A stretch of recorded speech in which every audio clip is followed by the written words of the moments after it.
अस्सलाम वालेकुम। अच्छा जी, जो आज का हमारा टॉपिक है वो है मैक्रोसिटिक एनीमिया। इसमें हमने देखना है, इसका दूसरा नाम है मेगैलोब्लास्टिक एनीमिया। मैक्रोसिटिक एनीमिया होता क्यों है, किन में कॉमन है, किसकी डेफिशिएंसी की वजह से मैक्रोसिटिक एनीमिया हो सकता है, मेगैलोब्लास्टिक एनीमिया हो सकता है, कौन कौन से एनीमिया इसमें देखेंगे। इसमें विटामिन B12 डेफिशिएंसी एनीमिया देखेंगे, ठीक है।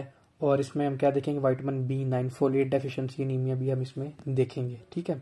दो एनीमियाज हमने देखने हैं मैक्रोसिटिक एनीमिया में, काफ़ी ज़्यादा इंपॉर्टेंट है। इसमें से मोस्टली एग्जामिनर क्वेश्चन पिक कर लेता है। इसको पहले हम पैथोमा से करेंगे, फिर इसको हम एक दफ़ा फर्स्ट एड से भी रीड ज़रूर करेंगे, वहाँ पे उसने कोई एडिशनल पॉइंट वगैरह लिखा हो।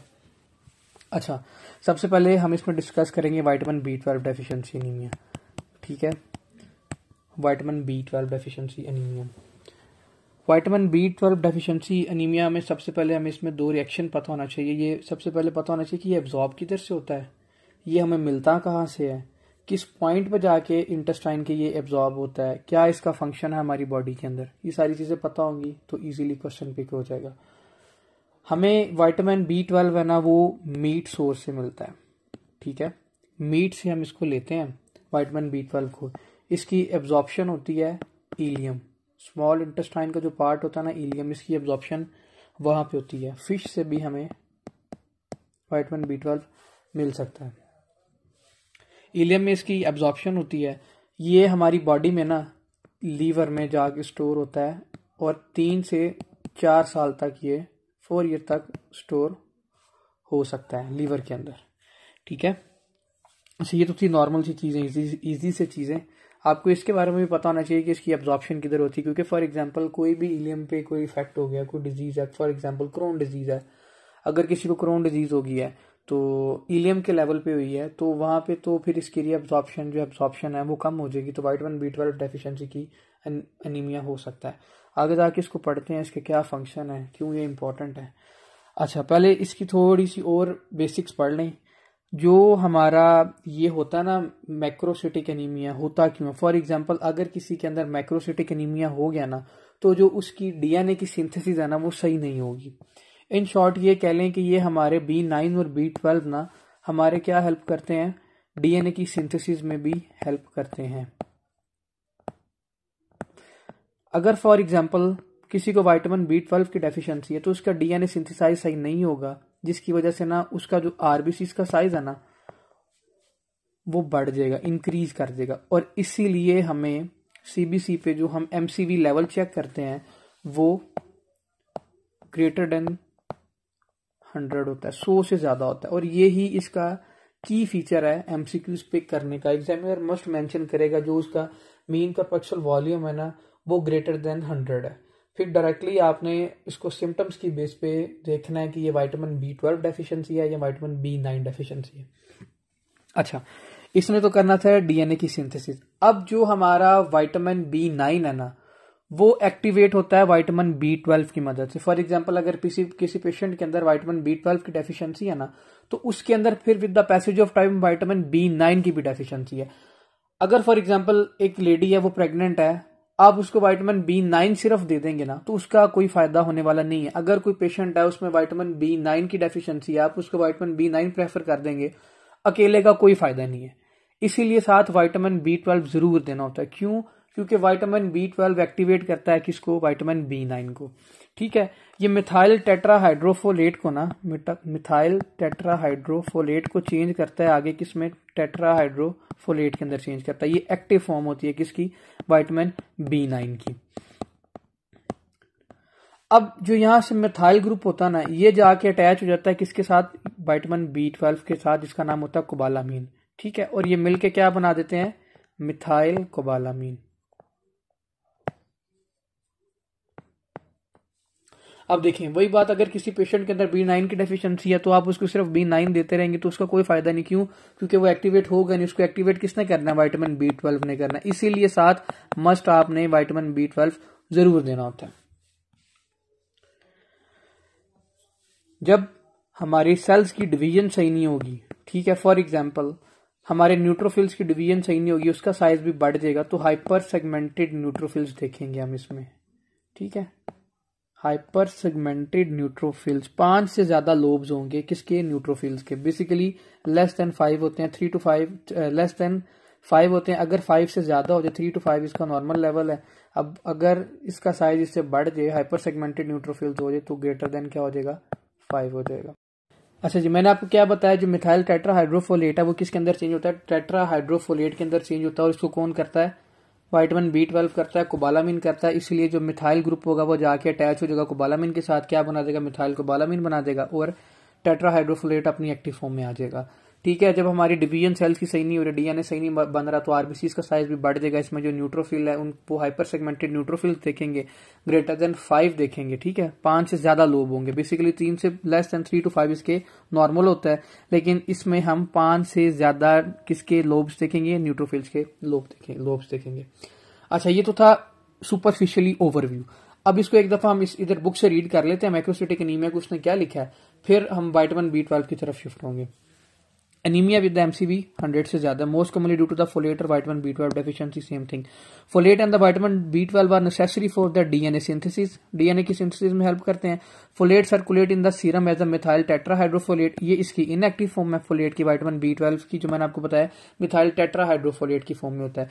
Removal of the methyl group allow for the participant in the synthesis of the DNA precaution. अच्छा, जो मिथाइल ग्रुप सेपरेट होता है ना, वो जाके अटैच होता है किसके साथ, विटामिन B12 के साथ, मिथाइल कोबालामिन बनाता है, और मिथाइल कोबालामिन क्या करता है, हमारी डीएनए की सिंथेसिस में हेल्प करता है। Methyl group is transfer to the vitamin B12 cobalamin to form the methyl cobalamin. Vitamin B12 then transfer into the homocysteine and the producing the methionine. अच्छा, vitamin जो हमारा होमोसिस्टीन होता है ना, ये हम बायोकेमिस्ट्री का पार्ट है, उसमें डिटेल में पढ़ेंगे। इसको जो चेंज करता है मेथियोनिन के अंदर, वो कौन करता है, विटामिन B12। ठीक है, और मिथाइल मेलोनाइल को ए को चेंज करता है सक्सिनाइल को ए के अंदर, वो कौन करता है, ये भी हमारा विटामिन B12 करता है। ठीक है, ये भी विटामिन B12 करता है। अब देखिए, अब किसी पेशेंट के अंदर हमारे विटामिन B12 की डेफिशिएंसी हो गई है, विटामिन B12 उसमें डेफिशिएंट है, तो होमोसिस्टीन आगे मेथियोनिन में चेंज नहीं होगा।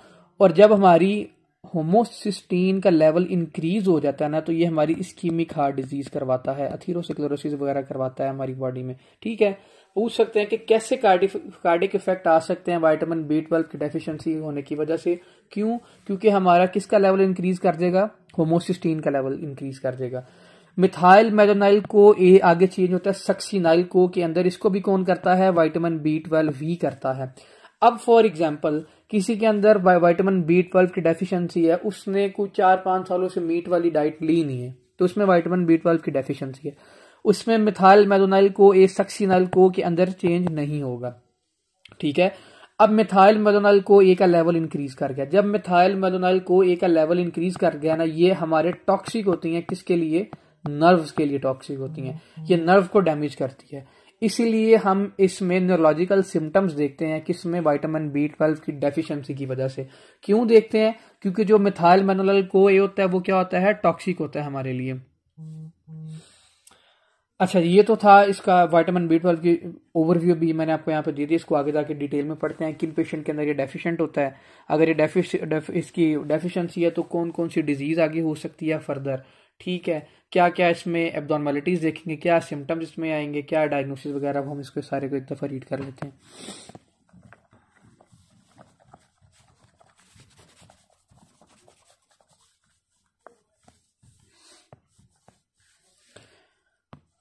Impaired division and enlargement of the RBCs precursor lead to the megaloblastic anemia। देखें, जब वो डिवीजन ही नहीं होगी तो जो आरबीसीज का साइज क्या होगा, वो बढ़ जाएगा। ठीक है, एमसीवी कितना हो जाएगा हमारा, 100 से ज्यादा हो जाएगा। Impaired division of the granulocytic precursor lead to the hypersegmented neutrophils। ठीक है, 5 से ज्यादा क्या होंगे इसमें, लोब्स देखेंगे, किसके, न्यूट्रोफिल्स के। ठीक है, हाइपर सेगमेंटेड क्योंकि डिवीजन सही तरह नहीं होगी, फर्दर डिवाइड नहीं हो रहा आपका लोब सेल। ठीक है, megaloblastic change is also seen in rapidly dividing intestinal epithelial cells. हम उसमें भी देखते हैं, फॉर एग्जांपल जिनके एपिथेलियल इंटेस्टाइनल सेल्स सही तरह काम नहीं कर रहे होते ना, उनमें भी ये होता है कि हमारा विटामिन B12 अब्जॉर्ब नहीं होगा इलियम के लेवल पर, विटामिन B12 की डेफिशिएंसी हो जाएगी। अच्छा, अब इसको एक दफा रीड कर लेते हैं बुक से, विटामिन B। अब हम पहले जाते हैं डिटेल में विटामिन B12 की, किन किन पेशेंट के अंदर कॉजेज क्या है, डेफिशिट हो सकता है, क्या क्या इसके क्लिनिकल फीचर होंगे, और कैसे हम इसको डायग्नोज करेंगे कि ये हमारा विटामिन B12 डेफिशिएंसी है या विटामिन B9 डेफिशिएंसी है। सबसे पहले इसकी ना कॉजेज की तरफ चले जाते हैं कि इसकी कॉजेज क्या होती हैं, विटामिन B12 की डेफिशिएंसी की कॉजेज क्या होती हैं। इसकी कॉजेज में सबसे पहले फॉर एग्जांपल किसी की ना गैस्ट्रेक्टमी हुई है, ठीक है, स्टमक का कोई पार्ट उन्होंने काट दिया, गैस्ट्रेक्टमी हुई है। अब देखें जो फॉर एग्जांपल हमारे ना एक होते हैं पैराइटल सेल, वो बॉडी और फंडस के अंदर प्रेजेंट होते हैं, जो रिलीज करते हैं क्या, फॉर एग्जांपल ये क्या है, पैराइटल सेल है हमारे। पैराइटल सेल से क्या रिलीज होता है, इंट्रिंसिक फैक्टर रिलीज होता है। क्या रिलीज होता है, इंट्रिंसिक फैक्टर। और विटामिन B12 ने ना आके अटैच होना होता है किसके साथ, हमारा इंट्रिंसिक फैक्टर के साथ अटैच होना होता है। फिर इसकी जाके रीअब्जॉर्प्शन का, एब्जॉर्प्शन कहाँ पे होनी होती है, इलियम के लेवल पे क्या होनी है, इसकी एब्जॉर्प्शन होनी होती है, ठीक है। अब फॉर एग्जांपल किसी की गैस्ट्रेक्टमी होगी, हमने पैराइटल सेल ये वाला फंडस वाला पोर्शन उसका काट दिया किसी डिजीज की, फॉर एग्जांपल उसको गैस्ट्रिक कैंसर था तो हमने ये वाला पोर्शन उसका सेपरेट कर दिया, ठीक है, निकाल दिया। अब देखें पैराइटल सेल्स तो है नहीं है, ठीक है, पैराइटल सेल्स एब्सेंट है, तो इंट्रिंसिक फैक्टर भी क्या होगा, इसमें एब्सेंट होगा, इंट्रिंसिक फैक्टर भी क्या एब्सेंट होगा। तो जो विटामिन B12 आया था क्या वो इसके साथ लग सकता है, क्योंकि क्या वो लगेगा इंट्रिंसिक फैक्टर के साथ, नहीं लगेगा। जब वो नहीं लगेगा तो इसकी एब्जॉर्प्शन होगी इलियम के लेवल पे, इसकी एब्जॉर्प्शन नहीं होगी, तो विटामिन B12 की डेफिशिएंसी हो सकती है, हो सकती है, ठीक है। एग्जामिनर मस्ट इस तरह मेंशन कर देगा कि वो कैंसर का पेशेंट था, उसकी गैस्ट्रेक्टमी हुई, फंडस बॉडी वाला पार्ट उसका कट गया, अब उसको न्यूरोलॉजिकल सिम्टम्स आ रहे हैं, बताएं कौन सी इसको डिजीज है, तो आपने कहना विटामिन B12 डेफिशिएंसी है, मैक्रोसिटिक एनीमिया, साथ एनीमिया के कुछ फीचर वो मेंशन कर देगा, ठीक है। ये आपने याद रखना। ये तो हमने क्या पढ़ ली, इसकी पहली कॉज पढ़ ली। सेकेंडली इसमें क्या कॉज हो सकती है, फॉर एग्जाम्पल कोई पेशेंट पुअर डाइट ले रहा है, डाइट पेशेंट की अच्छी नहीं है।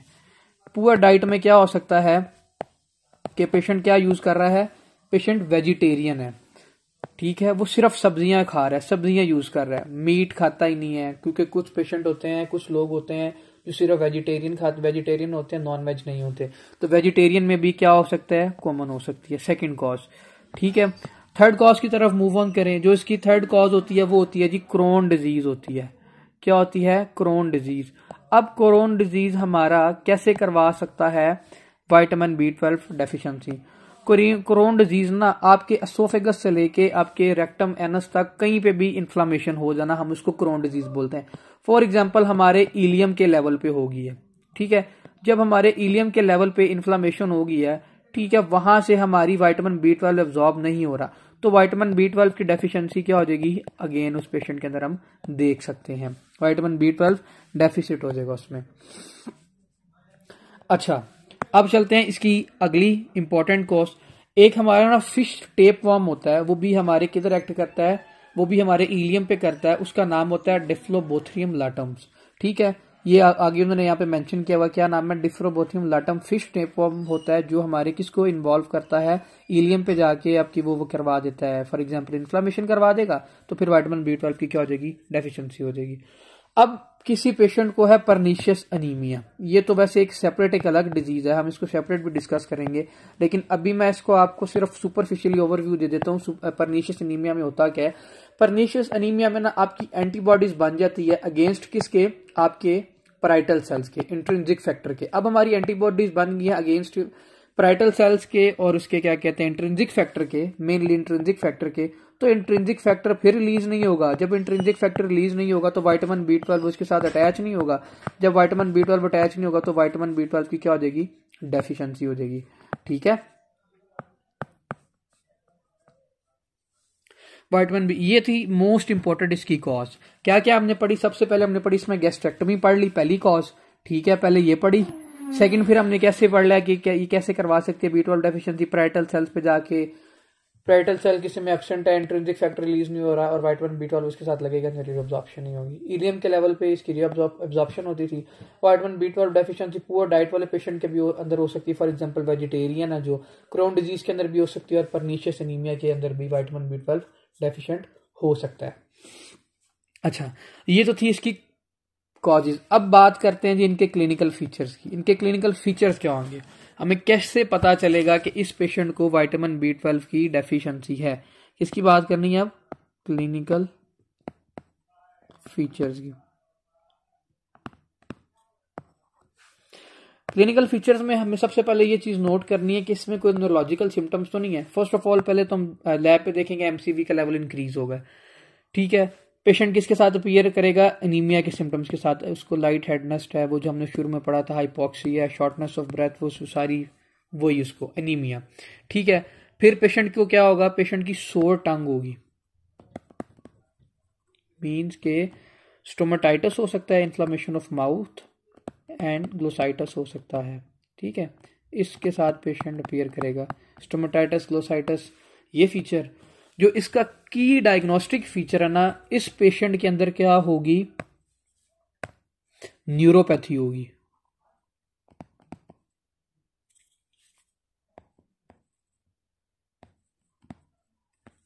इस पेशेंट के अंदर क्या होगी? न्यूरोपैथी होगी। इसमें हमारे सारे ट्रैक्स इन्वॉल्व होंगे, सिर्फ एक ट्रैक इन्वॉल्व नहीं होगा, उसका नाम है स्पाइनोथैलेमिक ट्रैक। हमारा स्पाइनोथैलेमिक ट्रैक इन्वॉल्व नहीं होगा, बाकी सारे इसमें ट्रैक इन्वॉल्व होंगे एक्सेप्ट स्पाइनोथैलेमिक ट्रैक।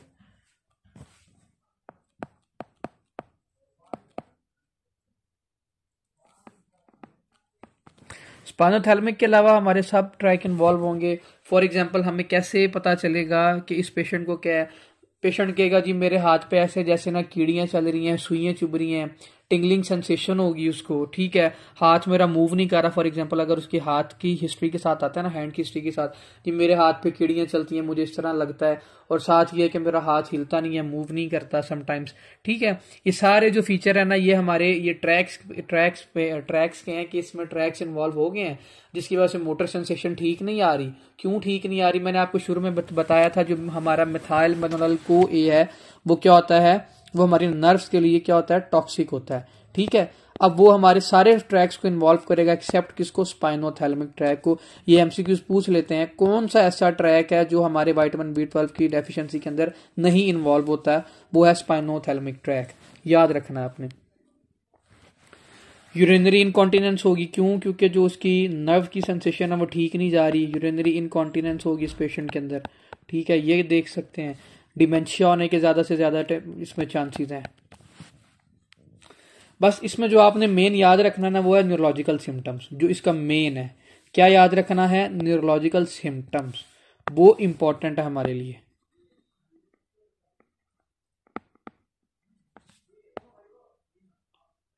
अगर कहीं भी एमसीवी का लेवल इंक्रीज हो, ठीक है, प्लस आपके न्यूरोलॉजिकल सिम्टम हो, आंखें बंद करके उसका आंसर क्या लगा देना है? Megaloblastic anaemia, vitamin B12 deficiency anaemia लगा देना है आपने।